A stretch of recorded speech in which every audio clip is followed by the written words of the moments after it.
My name is Naomi Kwan, and I'm 31 years old. 3 months ago, I walked out of an intervention about my own relationship while my boyfriend's family sat in a circle and discussed whether I was good enough for their son. Spoiler, the verdict was no. Before that night, if you'd asked me to summarize my life, I would have said something simple.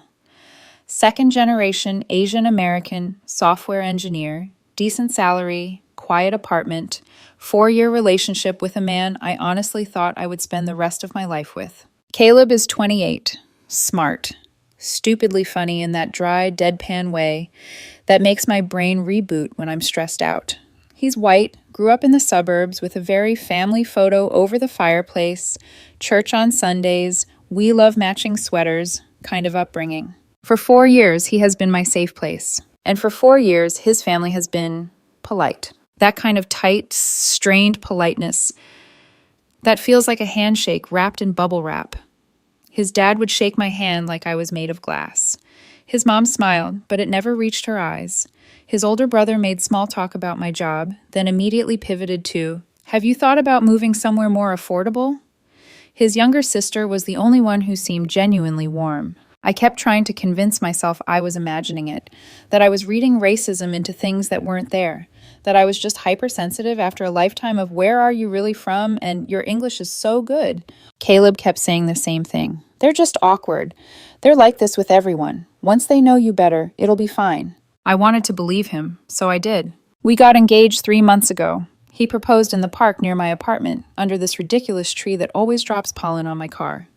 The ring wasn't anything out of a commercial. No massive diamond, no velvet box with a brand name that sounds like a cough. Just a simple stone, modest but bright, in a setting that looked like it wanted to be worn every day. "Best 4 years of my life," he'd said, hands shaking. "I want the next 40. I said yes. For 3 months, I let myself feel safe. Then, one Sunday, his mom called. "Family dinner," she said. "You should both come. It's important." Caleb's eyebrows went up when he hung up. That was weird. Weird how? I asked. My mom doesn't use the word important unless someone died or she wants to lecture us. He tried to make a joke out of it. I tried to laugh with him, but something cold settled in my stomach. We showed up around 6. His parents' house looked normal from the outside, the same white siding, the same porch light, the same hanging basket of flowers that never seems to die. Inside, though, it felt wrong. No food cooking, no table set. Instead, the living room was arranged like a scene from a low-budget courtroom drama. Chairs in a circle. His parents. His older brother and his wife. His younger sister. An aunt and uncle from his mom's side. All of them sitting there, waiting.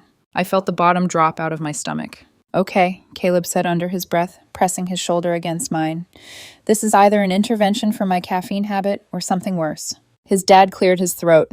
He has that practiced dad voice, the one that makes you feel like you're about to get a lecture about your life choices. "We asked you both here because we need to have a conversation," he said. "About what?" Caleb asked. His voice had that edge it gets when he's gearing up for an argument. His mom jumped in quickly, hands folded like she was about to deliver a prayer. "Sweetheart, we've been thinking about your engagement," she said. "We have some concerns." "Concerns," I repeated in my head, flat, not a question. Caleb didn't sit. "What kind of concerns?" His dad looked straight at me, didn't blink. "Naomi," he said, "you seem like a lovely young woman. Truly. But we don't think you're the right fit for our son." Just like that. Straight to the face. I kept my expression as neutral as I could, even as my stomach tried to crawl through the floorboards. "I see," I said. His brother leaned forward like he was the reasonable one. "Look, it's nothing personal," he added. "We just think Caleb deserves someone who understands his background, his culture. Someone who shares our values," his aunt chimed in, nodding like this was all perfectly reasonable. Caleb's younger sister looked horrified, but she stayed quiet. I remember that. Caleb finally swore under his breath. "You've got to be kidding me." His mom flinched. "Caleb, language. Nobody is saying Naomi isn't good enough." "That's exactly what you're saying," he snapped, just with more syllables. "This isn't about good enough," his dad said, voice turning stern. "This is about what's best for you long term. You'll have children someday. Don't you want them to have a mother who shares your heritage, who looks like you, who understands where you come from?" And there it was. The sentence behind every tight smile, every "where did you two meet?" said with too much curiosity. They didn't want their son marrying someone who looked like me. I felt my face go hot. Caleb's mom reached for his hand. We're not being prejudiced, honey, she insisted. We're being practical. Mixed marriages are harder. The children face difficulties. We're just trying to protect your future. We're not racist, his uncle added. We have Asian friends. This is about cultural compatibility. The I have Asian friends defense. Classic. There was a version of this scene where I argued with them, where I listed my achievements, my income, my credit score, my ability to make their son happy, where I pointed out that culture is more than skin tone and last names and what church you grew up in. But I knew deep down that you can't logic someone out of something they didn't logic themselves into. I looked at Caleb. His jaw was clenched so tight I could see the muscle jumping.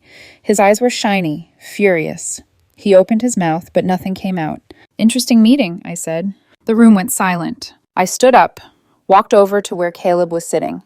My hands were shaking, but I forced them to be steady as I took his left hand and gently slid the ring off his finger. He made this small, broken sound that I felt more than heard. Naomi, he whispered, don't. I'm not doing this to you, I said, my voice low. I'm not going to watch you get torn apart and pretend this is normal. I'm not making you choose. That's not fair. Naomi, please. I put the ring in my pocket, turned to his family. Some of them looked triumphant. Some looked uncomfortable. None of them stopped it. I walked out. I made it to the driveway, keys already in my hand, blinking hard against the burn in my eyes. I was unlocking my car when I heard it. Wait, Naomi, wait! I turned. Caleb was running after me in socks, no shoes, suit pants dragging in the grass. He looked wrecked. Don't go, he gasped, breathless, grabbing my arms. Please don't leave me. Caleb, I said, your family. I don't care about my family, he said, louder than I'd ever heard him. I care about you. I love you. You can't just walk away because they're being horrible. I'm trying not to make you choose, I said. That's the whole point. I'm choosing, he shot back. I'm choosing you. You're the one I want to marry. They can accept it or they can go to hell. He was shaking, full body shaking. Up on the porch behind him, his family had come to the doorway, watching like this was a show they hadn't paid for. Are you sure? I asked Chad. My voice came out smaller than I wanted, because they might never come around. You understand that, right? He took a breath, looked me dead in the eyes, tear-streaked, nose running, all the polish stripped away. Then they don't come around, he said. I'm not losing you because they're stuck in the 1950s. Give me my ring back. What? The ring. Give it to me. I pulled it out of my pocket with numb fingers. He snatched it, slid it back onto my hand himself, like he was rewriting the last 10 minutes by force. There, he said hoarsely, still engaged. He turned toward the house without looking at them. I'm getting my stuff, he called. I'm staying with Naomi. I'm done with this. His mother called his name, voice high and panicked. He didn't even flinch. Get in the car, he told me quietly, please. I got in. He came back 10 minutes later with a duffel bag and a box he'd clearly just thrown things into. He slid into the passenger seat, breathing hard. Drive, he said. So I did. He didn't look back once. That was last Sunday. It's been about a week, and honestly, it's been a lot. Caleb's been staying at my apartment since that night. He came in, dropped the duffel by the door, and for a couple of hours, we just stood in the kitchen, staring at each other over a takeout menu we never ordered from. Monday morning, he called in sick. I watched him pacing the living room in my pajamas and his t-shirt, phone in his hand, staring at the screen like it might explode. You don't have to do that, I told him. You can go to work. Pretend things are normal for 8 hours. He let out this short, humorless laugh. I don't remember what normal feels like. He hung up without leaving a voicemail. Then he turned around and looked at my kitchen like it had personally offended him. I've never seen someone rage clean and grief cry at the same time. He emptied the fridge, scrubbed out shelves, dismantled the stove, wiped down cabinets. Tears kept dripping off his chin, his sleeves smearing them across the counter when he wiped. I tried to help. He kept shaking his head. If I sit down, I'll fall apart, he said. Let me do this. So I let him. By the time he was done, my kitchen looked like a rental listing photo. Caleb leaned against the counter, breathing like he'd run a marathon, eyes red and swollen. Looks good, I said softly. It was something I could fix, he muttered. His phone started lighting up that night. At first, it was a few texts. From his mom, his dad, his brother. Then it turned into a constant stream. The screen kept glowing in the darkened living room like a heartbeat we were trying to ignore. He ignored them Sunday night. By Tuesday, he couldn't. We sat on the couch together, a show we weren't really watching playing low in the background. He finally opened his messages. From his mom, We just want what's best for you. Please come home so we can talk rationally. You're being emotional. We love you. From his dad, you're making a huge mistake. Don't throw away your family over a relationship. She isn't worth it. From his older brother, can't believe you're choosing her over us. Mom and Dad are devastated. This is ridiculous. His younger sister, Lydia, was the only one who sent something that sounded like it came from a human being and not a script. I don't agree with how they're handling it, she wrote, but I hope you're okay. Caleb stared at that one the longest. Are you going to answer? I asked. He swallowed. If I respond, it turns into a fight. If I don't respond, they show up at the door. Those aren't choices, I said. Those are threats. He huffed a breath. You're right. I hate that you're right. He texted Lydia back. I'm fine, need space. He left everything else unread. Midweek, I got a text from him at 3 p.m. while I was in a meeting. Mom just showed up at my office. My heart lurched. I excused myself, went to the bathroom, and called him. She just walked into the lobby, he said, voice tight. Asked reception to call me down. I thought someone died. What did she say? I asked. He sighed. The greatest hits. We miss you. We don't recognize you anymore. This isn't like you. She's isolating you from your family. We're just trying to protect you. I closed my eyes. I'm isolating you. Right. I told her, he continued, showing up at my workplace was inappropriate and I wasn't going to talk to her there. Then I went back upstairs. How did she look? I asked before I could stop myself. Wounded, he said, like I'd just kicked a puppy. She stood there for 20 minutes until security asked if she needed help. I leaned against the stall wall, cold tile at my back. I'm sorry. If you apologize one more time for things you didn't do, he said, I'm going to lose it. That night, around dinner, my phone buzzed with an unknown number. I answered without thinking. Is this her? A woman's voice demanded. Is this the woman stealing my son? I didn't even have to ask who it was. Hi, Mrs. Hayes, I said. Caleb, chopping vegetables beside me, froze.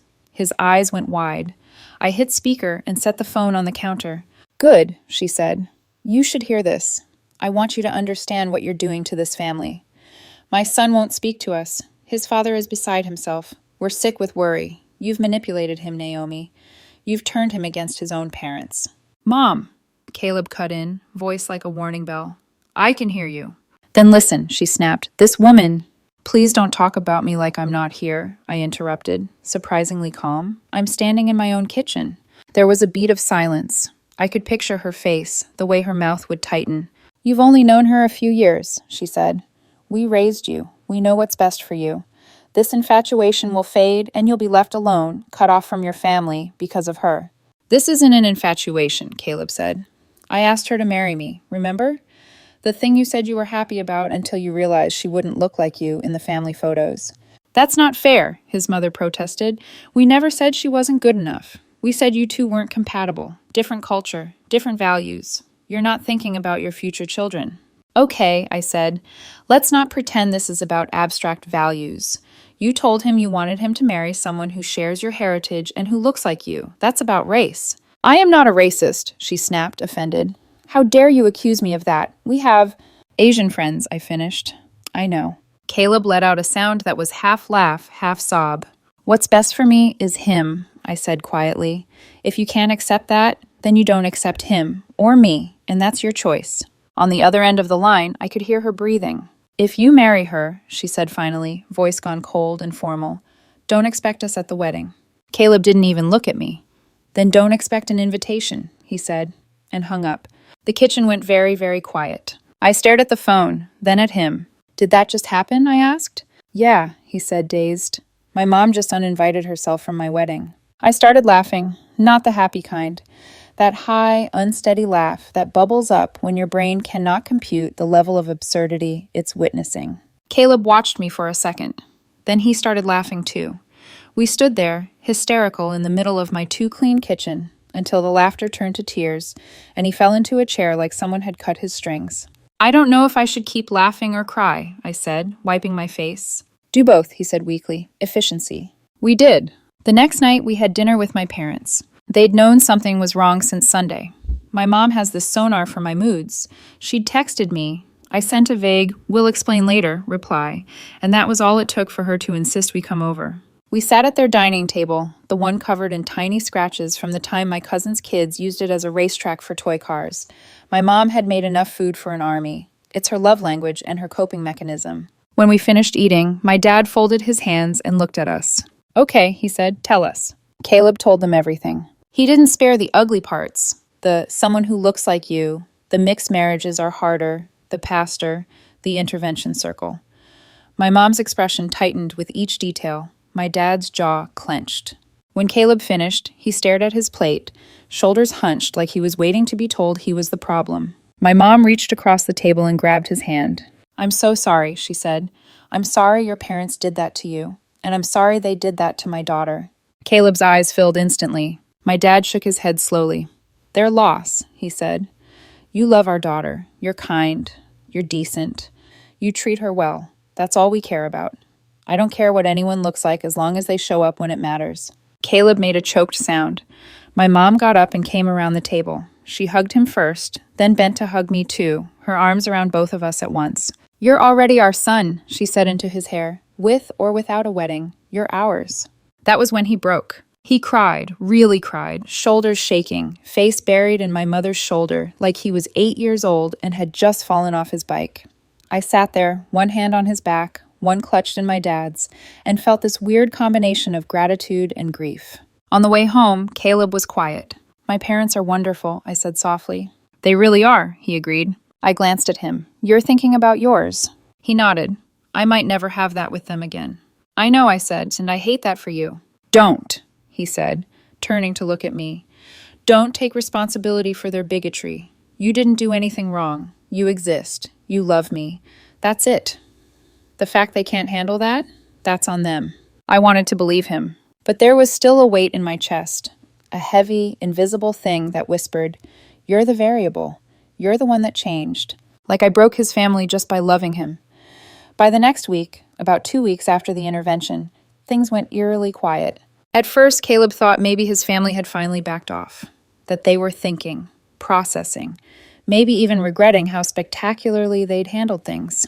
I didn't believe that for a second, but I didn't say anything. Hope is a fragile thing. I didn't want to puncture his. The silence broke on Thursday morning. I was making coffee when Caleb walked into the kitchen with his laptop under his arm, his face completely drained of color. What happened? I asked, already bracing myself. Email, he said, from my dad. He set the laptop on the table and turned the screen toward me. Subject, important family information. A cold knot formed in my stomach. Do you want me to read it? I asked. No, he said. I want us to read it together. The email was long. Extremely long. The kind of long that only appears when someone is trying to hide cruelty inside polite phrasing and extra paragraphs. It started with the line I was dreading. After much prayer and thought, never once in my life had that sentence led anywhere good. Caleb exhaled shakily. I squeezed his hand. Then we kept reading. His parents had spoken with their pastor. Their church community had offered them strength during this challenging time.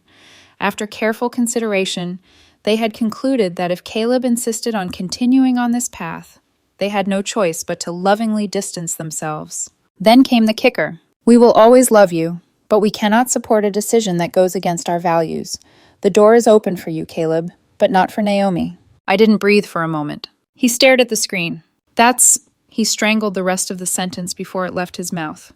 They brought their pastor into this, I said quietly. They made it a church thing. He swallowed hard. They think this makes them the good guys. I didn't answer. I didn't need to. He kept staring at the email, chest rising and falling too fast. I reached out and closed the laptop gently. You don't have to respond right now, I said. Yes, he muttered, I do. He opened it again, typed, backspaced, typed again, stopped, tried again. 10 minutes later, he pushed the laptop toward me. Read it? He asked. I did. I'm not giving up anything except people who choose prejudice over their son's happiness. You say the door is open for me, but not for Naomi. That isn't a door I'm walking through. If you ever decide to treat both of us with respect, you can call. Until then, please don't contact me. Is that too harsh? He asked. No, I said. It's honest. He hit send. His phone rang almost immediately. He declined. Then his mom called. Declined. Then his brother. Declined. Finally, he turned his phone off completely, set it face down on the table, exhaled like he'd just slammed a door on a hurricane. It felt good, he said, but my hands won't stop shaking. I know, I murmured, wrapping my arms around him. I know. But the storm wasn't done. Not even close. 2 days later, Caleb received a handwritten letter at work. Handwritten. Who even does that anymore? It was from his aunt, the same aunt who sat in that intervention circle with her arms folded like she was protecting the family from contamination. He read half of it before setting it on the counter with a soft thud. "Do you want to see it?" he asked. "Not if it's just more of the same." "It's worse," he said. "She says I'm turning my back on God's plan and that you're causing division." I picked up the letter anyway. The handwriting was elegant, the kind someone practices in church bulletins and thank you cards. "I've known you since you were born. This isn't really you. Wake up before you do permanent damage to your family." I put it down. "Do you want me to respond?" Caleb asked, voice tight. "No," I said. "I'll do it." I typed back. "The only people who damaged anything are the ones who tried to break us up. Do not contact us again." I pressed send. The aunt tried calling immediately. We didn't answer. We went venue shopping midweek. There was this garden place on the outskirts of town, ivy-covered arches, string lights that looked like fallen stars, enough space for maybe 50 people. Caleb squeezed my hand when he saw it, and I squeezed back. It felt like somewhere you could start a life. The coordinator asked politely, "Will both sides of the family be involved in the planning?" Caleb's smile faded. "Just my family," I said before he could answer. "His isn't invited." The coordinator nodded sympathetically and didn't push. She probably sees more family drama in wedding planning than therapists do in private practice. We booked the venue in the car. Caleb stared out the window afterward, the receipt for the deposit sitting between us like an uninvited guest. "You okay?" I asked. "I keep thinking about how my mom used to talk about my wedding," he said. "Like it was her Super Bowl. She had it all mapped out, colors, flowers, bakery, everything." I nodded. "And now," he said softly, "she won't even be there." A pause. "We can wait," I offered gently. "Give them time." "No." He shook his head sharply. "I'm not putting our life on hold so they can decide whether or not to stop being bigots. We're getting married, with or without them." His voice was strong, but I saw the way he wiped his eyes when he thought I wasn't looking. A few days later, his younger sister Lydia, the reasonable one, called. Caleb answered on speaker. "Hey," she said. "Just wanted to check in. I heard about Dad's email." "Yeah," Caleb said. I think they're being ridiculous," she added, "but I'm in a tough spot." "Okay," Caleb said cautiously. "What does that mean?" "It means they're my parents too," she said, "and they've made it clear that anyone who takes your side is choosing sides. I can't be cut off from everyone. Not during holidays. Not during everything." Caleb stiffened. "So, you're calling to say what exactly?" he asked. "I'm calling to say I love you," she said softly, "but I can't be in the middle." "I'm not asking you to be in the middle," Caleb said. "I'm asking you to say they're wrong." "I can't do that," she whispered. "I'm your sister. They're our parents, but you're the one who—" "Lydia," I cut in, unable to help myself. "Please don't finish that sentence." "You made this a thing," she said, the words cracking, "by getting engaged to her." My stomach dropped. Caleb's voice went ice cold. "No, they made it a thing. We refused to break up because of their racism. That's it." "It's not about—" "Yes, it is," Caleb said sharply. "If you can't see that, you're part of the problem." Silence filled the room like smoke. "I guess I am," she whispered finally. "I hope things work out." Then she hung up. Caleb stared at the phone. Then he threw it across the room. It hit the wall and somehow didn't break. "I just lost my sister too," he said. Then he slid down onto the couch and started crying. The ugly kind. The can't-breathe kind. I sat beside him, held him, let him fall apart. A few minutes later, he choked out, "This is happening to both of us." "I know," I whispered. "I know." But deep inside, a voice I hated whispered, "No, it's happening because of you." The final break came quietly. No yelling, no threats, no more dramatic declarations of family values. Just an email. It arrived on a Monday morning, about 3 weeks after the intervention. Caleb opened his laptop at the kitchen table the way he always did before work, coffee steaming beside him. Then he froze. "What is it?" I asked. He didn't speak, just slowly turned the screen toward me. Attached to the email were PDFs, his birth certificate, his social security card, copies of childhood documents, medical records, financial forms. Everything a parent normally keeps in a file cabinet labeled with their child's name and important. The message itself was barely a sentence. "Here are your documents. We thought you should have them." He stared at the attachments like they were radioactive. "They're sending me my life," he whispered. It felt like a punch to the throat. I reached out, touched the back of his hand. His fingers twitched but didn't move. "This is them saying we're done," he said, "and that the door opened for you but not Naomi wasn't cruel enough." "Caleb," I started. "No," he said, voice cracking. I'm not sad. It's weird, but I'm not sad. I kept waiting for them to come to their senses, to stop, to see what they're doing. But this? He gestured at the screen. This makes it easier. The waiting was worse. He closed the laptop gently, like it was a live animal he didn't want to disturb. He whispered, I'm done waiting. And something inside me, something tight and cold, finally unclenched. We threw ourselves into wedding planning. Not the glossy kind with color-coded binders and spreadsheets. More like, if we stop moving, we'll think too much and collapse. The venue deposit was already down. The coordinator emailed us a list of available dates. We chose one in early summer, small. Garden ceremony. 40 guests total. My parents offered to help with the cost. We're your family, my dad said simply. Of course we're involved. Caleb cried again, softer this time. Friends stepped in ways we never expected. My childhood best friend, who once memorized all the lyrics to a high school musical soundtrack, offered to do the flowers for almost nothing. One of Caleb's coworkers volunteered to photograph the wedding. My aunt, my real aunt, the fun one, not the letter-writing crusader on his side, offered to cook a traditional dish for the reception. Our RSVP list filled quickly on my side. His remained nearly blank. He joked about it. Hey, fewer chairs to pay for. But late at night, I'd catch him staring at the invitation mock-ups, thumb tracing the empty column where his family's names should have been. One evening, he murmured, I thought my mom would help me pick a suit. I know, I whispered. I thought my dad would give that stupid toast he gives at every family event. I squeezed his hand. Words wouldn't have helped. It was grief. Not loud, dramatic grief, just the quiet kind that sinks to the bottom of a person and stays there. Then came the message. Not a call, not a text. A Facebook message request from his mother. Caleb saw the notification while we were watching a comedy special. His shoulders went rigid. The air shifted. He opened it. I heard you're moving forward with the wedding. We're praying for you. We hope you come to your senses before you make a permanent mistake. It's not too late. He stared at it for a long second. Then he screenshot it and sent it to his sister. Tell Mom this is why we're not talking. His sister read it immediately. Didn't respond. Another small fracture. The turning point arrived on a Thursday night. Caleb's phone rang. The caller ID showed Lydia, his younger sister, the one who had tried to stay neutral. He almost didn't answer. He did anyway. Put it on speaker. Hey, he said cautiously. Her voice came through already shaky. I need to tell you something. I'm not taking sides or anything, but... Lydia, Caleb warned. Just listen, she pleaded. Dad had a health scare yesterday. High blood pressure. He's fine, but Mom freaked out. She kept saying how hard it was without you, how she wished you were there. Caleb closed his eyes. And then, Lydia said, tone shifting, I got mad.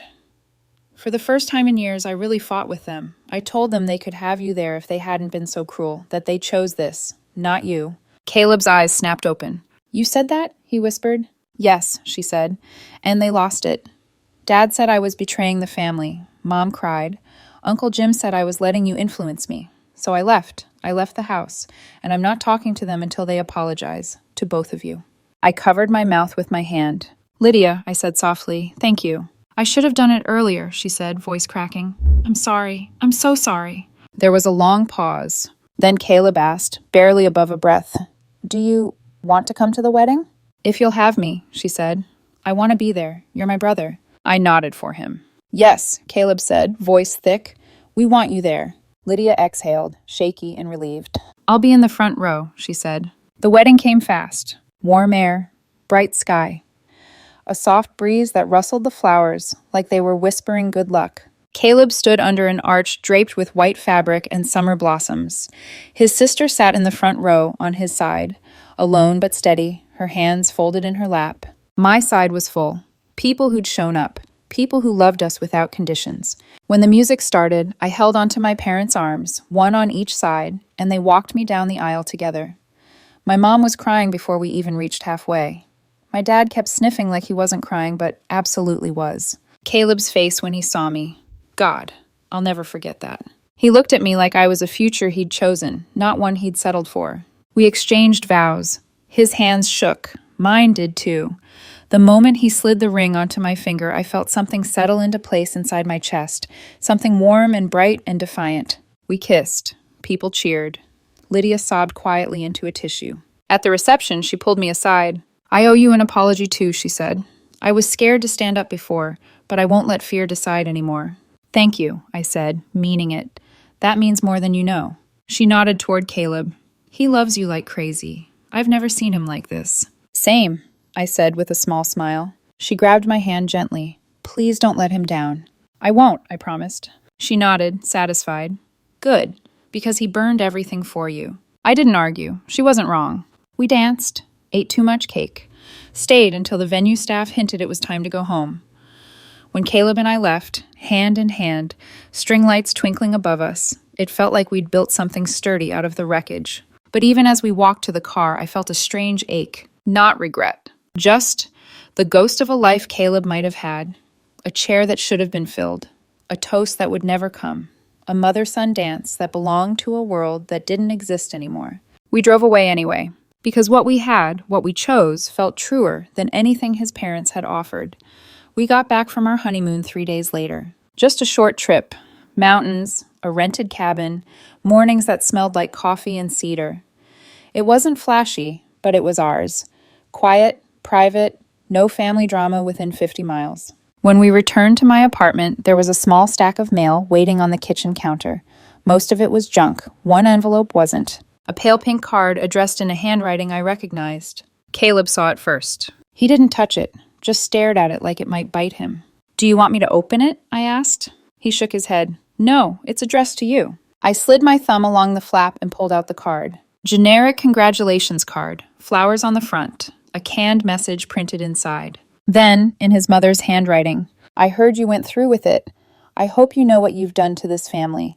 When you're ready to make things right, we'll be here. I read it twice, then a third time, slower, and something inside me went still. Not angry, not sad. Just still, like a door had closed quietly. I handed the card to Caleb. He read it, blinked once, and set it on the counter.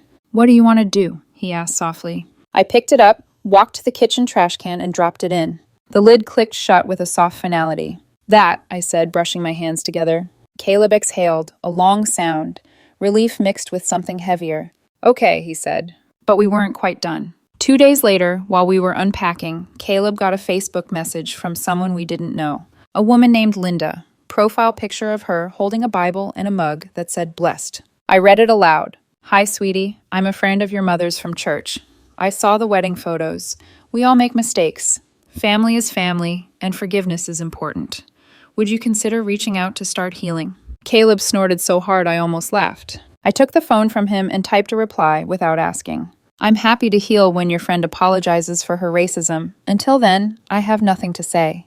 We blocked her. She didn't reply. Life settled into a new normal. Some nights we made dinner and talked about nothing. Shows we were watching, work, whether growing herbs on the balcony counted as homesteading. Other nights, grief crept in quietly. One evening in early fall, we were at my parents' house for dinner. My mom insisted we take home leftovers for tomorrow and the next day and the next day because you both look thin. My dad roped Caleb into helping him fix a wobbly table leg. On the drive home, Caleb was unusually quiet. You okay? I asked. He nodded once, stared out the window. I just kept thinking about what holidays were supposed to look like, with my family. I reached over, squeezed his hand. He squeezed back. I know, he whispered. We didn't talk for the rest of the ride. We didn't need to. Grief doesn't need a full conversation. Sometimes it just needs silence and a hand to hold. A few weeks later, one of Caleb's coworkers, sweet, well-meaning, and painfully unaware, asked him, Do you ever think about fixing things with your parents? He told me about it that night while we got ready for bed. I was brushing my teeth. He was sitting on the edge of the tub, frowning at the floor. What did you say? I asked. I said they're the ones who broke it, he replied. So they're the only ones who can fix it. I spat, rinsed, then leaned against the counter. Good answer.